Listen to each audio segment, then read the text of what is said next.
Tony Gimiani just released a masterclass on how he makes pizza. And today, before your very eyes, I'm going to make the New York style pizza dough recipe that he does in his masterclass. In case you're not familiar with Tony Gimiani, he is probably the most famous pizza maker of all time and is commonly referred to as the GOAT of pizza. Greatest of all time. He's the president of the World Pizza Champions, the first and only Triple Crown winner of the International Pizza Competition, and he was the first American to ever win classic Neapolitan style pizza in Naples, Italy. He's on the Food Network all the time, has like 20 something restaurants, and I am a fan. So in this short video, I'm gonna break down the most important parts of that masterclass and show you the recipe for the New York style pizza dough. Let's get started. This recipe will make two 14-inch pizzas. Tony starts things off with a small poolish or pre-ferment. So in a small bowl that has a lid, I'm gonna add 47 grams of room temperature water, a big pinch of yeast, and 47 grams of flour. Mix it all up and cover. Let it rest at room temperature for 18 hours. I'm not exactly sure what Tony thinks he's gonna accomplish with this small of a poolish. It's less than 10% of the total volume of this recipe. Usually a poolish is about 30%, but it's his recipe, we're gonna go for it.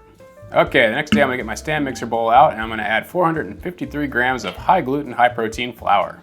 Then I'm gonna add 9 grams of diastatic malt powder. According to Tony, the diastatic malt is the key to a good New York style pizza in your home pizza oven. It aids in the browning of the crust and speeds up the fermentation.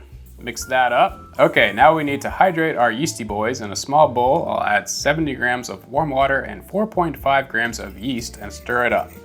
Let that sit for a few minutes to hydrate. So this recipe does have 2 yeast additions. It has that small poolish that we did the day before, and then this addition of yeast. It's kind of a ton of yeast for this small of a recipe, but again, it's Tony's recipe and we're gonna go for it. Okay, now we add the yeasties to the mixer and start that up on low, and then I'll slowly add in 225 grams more of cold water. In case you get a little bit lost, the measurements for this recipe are in the description down below. Once all the flour is hydrated, we go ahead and add in all of the poolish plus 9 grams of fine sea salt and 5 grams of olive oil. Continue to mix until it's all incorporated. Then we turn it on the table, give it a few additional kneads, and then we cover it up. We're gonna let that rest at room temperature for 20 minutes. After 20 minutes, we'll go ahead and knead it a few more times, and then we're gonna portion it up into the 2 dough balls. You're gonna wanna put these into a greased, airtight container or onto a sheet tray that's been lightly greased with a little bit of olive oil. Cover it up and place it into the fridge to cold ferment for 48 hours. All right, this is what Tony's recipe looked like after the 48 hours in the fridge. It absolutely blew up in this thing. Not ideal getting it out of here, but I'm very curious to cook this up. I'm optimistic this is gonna be awesome. So let's stretch this bad boy and throw it in the oven and see what we got.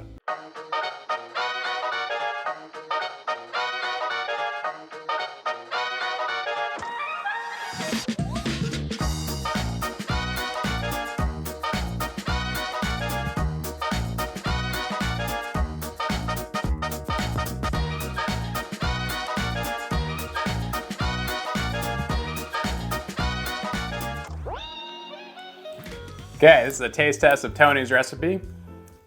I think it looks great. The shape's a little off because, you know, I'm filming and I'm topping things and I'm moving a little slow. I have a lot more excuses, but I didn't land it very well in the oven. No one's perfect. All right.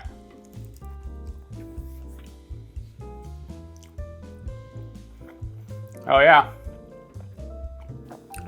It's really hard to make anything that's even close to an authentic New York style pizza in your home oven. It takes a lot to pull that off. And I think this recipe is pretty darn close. It's got great crumb structure. It's got awesome chew, good crunch. The bottom is perfectly cooked and crisp. I really don't have any complaints about this other than the fact that I couldn't land it in the oven and make a circle. I don't blame Tony for that. All right, that's all I got for today. I hope you enjoyed the video. I hope you hit the subscribe button. I hope you cook this pizza someday and let me know how it turns out. And have an awesome day. Love you lots.